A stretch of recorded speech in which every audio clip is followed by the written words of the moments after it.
Yes, Wagwan Shalom. Here's the latest boxing news. Yeah, man, tired of this. So, the big story this week is, a gay going to the zone. Again, not really a boxing story, a business story. Of course, you care about, where you can watch these people, but, the amount of chat on this stuff, man. And the other one, the big one, is really trending on Twitter. Like, who cares, man? But is Julius Francis, I think was he British and Commonwealth champion, something. And he was most well known for fighting Tyson in the UK. Also, Vitaly Klitschko done him in 2 rounds. Tyson did as well. But, he was a solid fighter, Anyway, so, and I've got this video, by the way. It's a short on my channel if you want to have a look. It's been demonetized and age restricted and blah blah. I mean, it's funny with YouTube. You can put all these bare knuckle fights and random people getting knocked out, and it's not a problem. But sometimes I'll pick on a certain type of video. Or if they don't like your channel, this happened to the old channel. I put a few bare knuckle fights on, and got wasted for them. Weird, man. And on the other hand, I don't know if it's still available, but a guy called Robin Thicke, an Illuminati guy. So he's done a video called, what's it called, man? The famous one he did, Blurred Lines. Yeah, and this was on YouTube for years, bruv. I don't know if it still is now, the uncensored version. All these ladies dancing around topless, but I show ebony bitches in her underwear, and they take the video off or demonetize it. YouTube just doesn't. It's not consistent. Obviously, it just picks on individual people, and the terms and conditions are so vague that they can apply it to anything, and they're not under any specific jurisdiction either. But anyway, that's for another story, because this is a boxing channel, and we can't just talk about pum pum and politics. So yeah, the KO. So this guy. It's in the short video. Like I said, you can watch it in my shorts, the full video. And this guy's mouthing off against all the security. Yeah?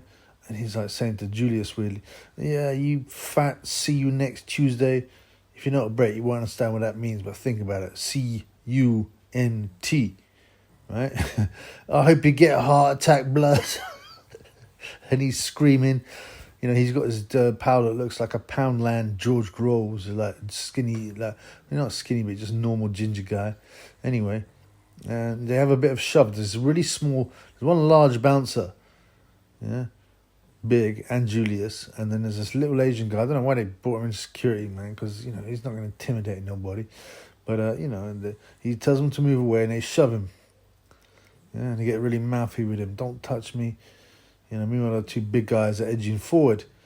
It's your typical nonsense. It's in the middle of the day by the look of things, or early evening. I don't know why it kicks off. I don't know what the backstory is. Well, I do know a bit of it, right? So, it said these guys were in the club or in a bar or something, and they were spitting at people, insulting people, starting people, most likely on the yayo, right? And the drink. They also got a drink on. Because why would you act like a... you're not going to win anything. You're not going to say, oh, you're right. You come back in the bar, by the way.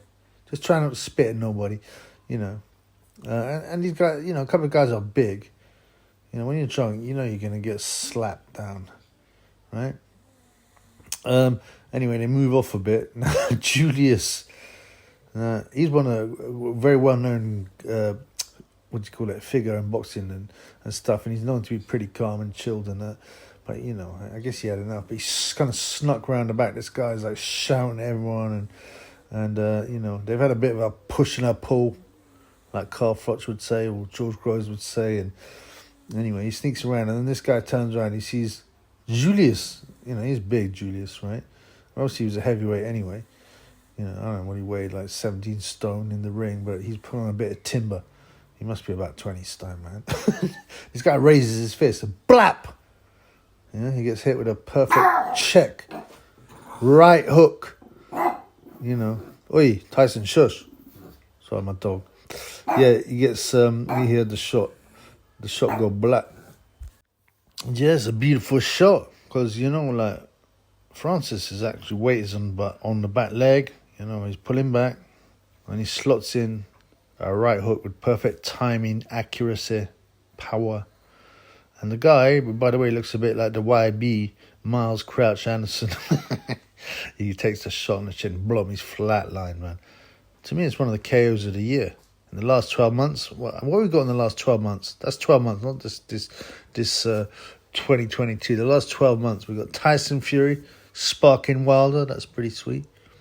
Jake Paul, flatlining Tyron Woodley. Yeah, I guess you get the uppercut of Tyson Fury as well on Dillian. What else was that, man? Oh, yeah. Just recently, Cordina flattening Ogawa. Yeah, that was a close one. I mean, I think probably Julius's KO is probably the best one. So I'd say he's got KO of the year already. We've still got 6 months, but in the last 12 months, he's certainly... I didn't see anyone taken out with such a perfect shot, apart from maybe Cordina. They're the two contenders for KO of the year. And a lot of people are asking, oh, will Julius get nicked for it? Now, the open box, they're the people that... I think the guys that are on the bar or whatnot, and they, they've released a statement totally backing Julius, right? I don't know a lot about the law, but someone has to make a complaint to the police, whether it's a bystander, a witness, or the guy himself. But obviously, if the guy himself ain't talking, well, not a lot's going to happen, man. Because he won't be willing to talk. I don't know when he woke up, but, he probably had no idea what happened. And after giving it the big one, it seems like his name's Brody. People are like, oh, Brody. He's a meme now for good. I don't think he wants to bring his... I don't think he wants to put his face in the papers. And let's be clear, everyone knows he was acting like a fool. You could say Julius didn't have to throw that shot, man. A man that big could just grab him and put him in like a chokehold or something. But, it's fair enough. And, you can't... Obviously, he can't be scared of that little bummer clut, DURAG wearing guy, man. Come on, man.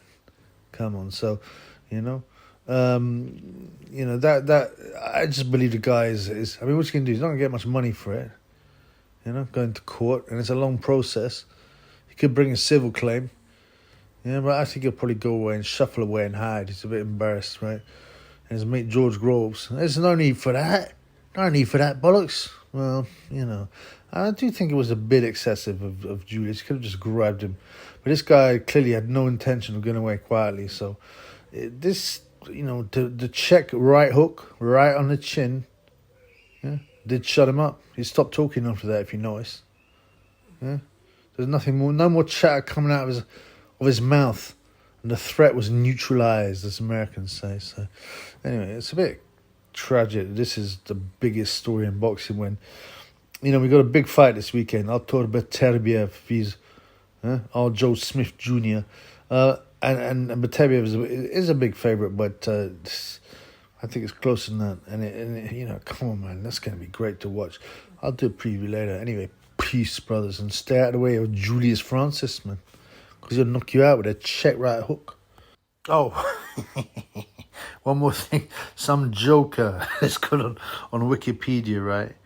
Yeah, and they altered Julius Francis' record and added a KO1 of the blue DURAG man at the Boxpark in Wembley. Yeah, I thought that was quite funny. So Julius goes out on a win, which is nice, and a KO1.